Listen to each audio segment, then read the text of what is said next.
So what's up mga ka-idol? This is Anivert TV again. Nagbabalik mga ka-idol. Siyempre, matagal-tagal na po na tayong hindi nakapag-upload ng video sa ating channel mga ka-idol. Dahil po ay busy na po si Anivert TV mga ka-idol. So, at siyempre, kahit papano ay meron pa rin tayong mai-upload dito mga ka-idol. So, yun.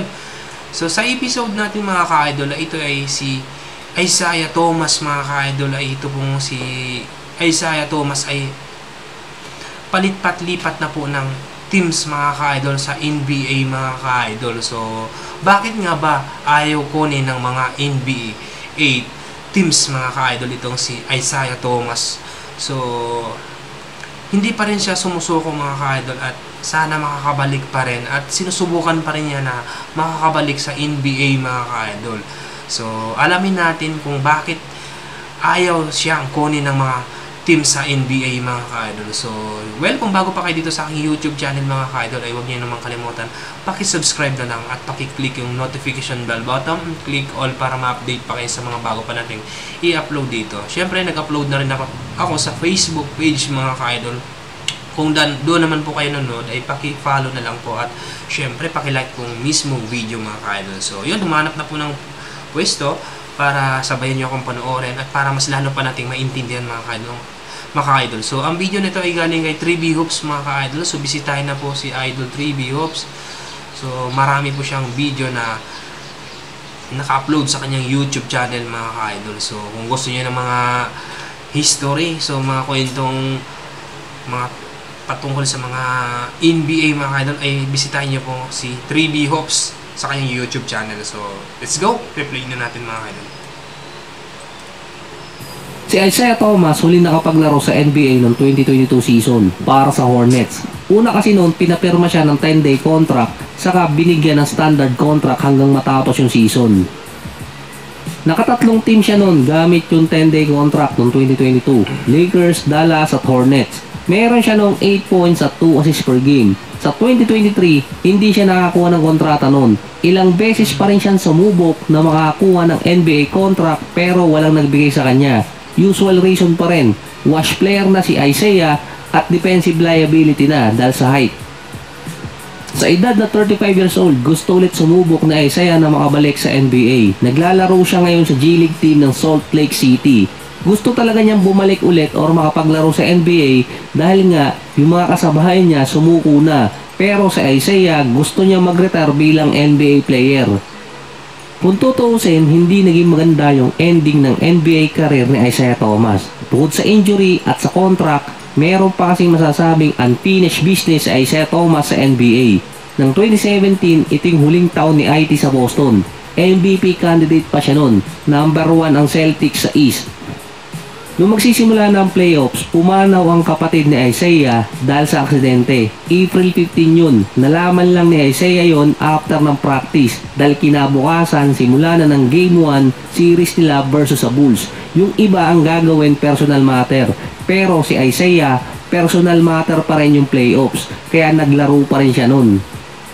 So alam niyo na naman yung kwento na to eh. Nung Game 1, umiscore si Isaiah ng 33 points, 6 rebounds at 6 assists. Na 0-2 agad noon ng Boston bago nakabawi ang Celtics sa 4 na sumunod na game. Ang nakalaban naman nila sa East Semifinals ay itong Wizards.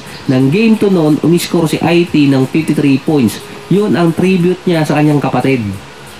Nung time na to, iniintay na lang yung off-season dahil nga pipirma na si Isaiah Thomas ng contra extension. Injured pa yung tagiliran ni IT or sa may baywang pero lumaro pa rin siya hanggang Game 2 ng Conference Finals. Hindi na nga lang kinaya yun ni IT dahil yung injury nakuha niya pa since March 2017. Kaya sinakdown na siya sa Conference Finals at doon natalo ang Celtics kontra Cavaliers. Sa podcast ni Mark D'Amico, sinabi doon ni IT na kaya siya konektado pa rin sa Boston ay dahil sa nangyari noong 2017. Kada kasi babalikan yung nangyari sa karir niya at sa pamilya niya, konektado or pumapasok pa rin sa usapan yung Boston. Alam yun ng mga players kung anong nangyari kay Isaiah Thomas. Bukod sa pumanaw ang kapatid niya, nagkaroon ng injury tapos hindi pa naibigay yung kontratang ipinangako sa kanya dahil nga tinrade siya sa Cavaliers ng off-season hanggang sa nagpalipat-lipat na siya ng team at wala nang kumuha. Pero ang binabalikan talaga doon ng iba mga players at yung mga fans yung ginawa niya dati sa Boston. Ng 2021 season, si IT nakakuha ng kontrata sa New Orleans bilang 10-day contract. Wala na sa Celtics si Danny Ainge nun, ang pumalit ang dati niyang coach na si Brad Stevens. Gusto nung ibalik ng Celtics si IT sa lineup para sa 10-day contract. Meron nga lang dalawang reason kung bakit ayaw gawin ng Celtics kahit gusto pa nilang gawin. Mga ka-idol, ito na yung sa highlights natin sa ating title mga ka-idol ay ito yung dahilan kung bakit ayaw siyang kunin ng mga NBA teams mga ka-idol. So patuloy natin, alamin natin kung bakit.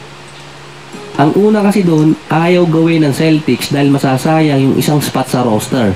Liability na nga sa depensa si IT nun. Yung ikalawa, di umano, natatakot ang Boston sa magiging reaksyon ng mga fans kapag hindi nila ni-renew ang kontrata ni Isaiah Thomas or ni-retain nila hanggang katapusan ng season. Ang sinabi kasi noon ni Danny Ainge, wala siyang utang dito kay Isaiah Thomas. Ito yung patungkol sa kontratang pinangako di umano kay IT no off-season na hindi ibinigay at tinrade siya. Kaya ganun din na nagiging reaksyon ng ibang teams kapag kinuha nila si IT tapos hindi in-renew. Baka kasi magkaroon ng ibang fans ng komento regarding dun. Sino-sino pa ba ang mga active?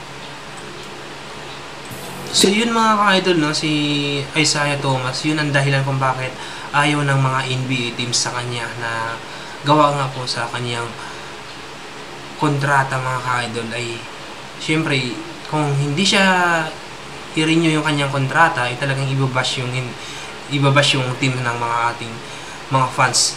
So lalo na yung mga basher na talagang napakalupit naman talaga. Kaya yun yung dahilan na ayaw siyang kunin o ayaw siyang ipapirmahin ng kontrata. So, sana naintindihan natin yung video ni Idol. Maraming salamat po sa inyong pagpanood. At syempre, mag-iwan po ng like. Maraming salamat.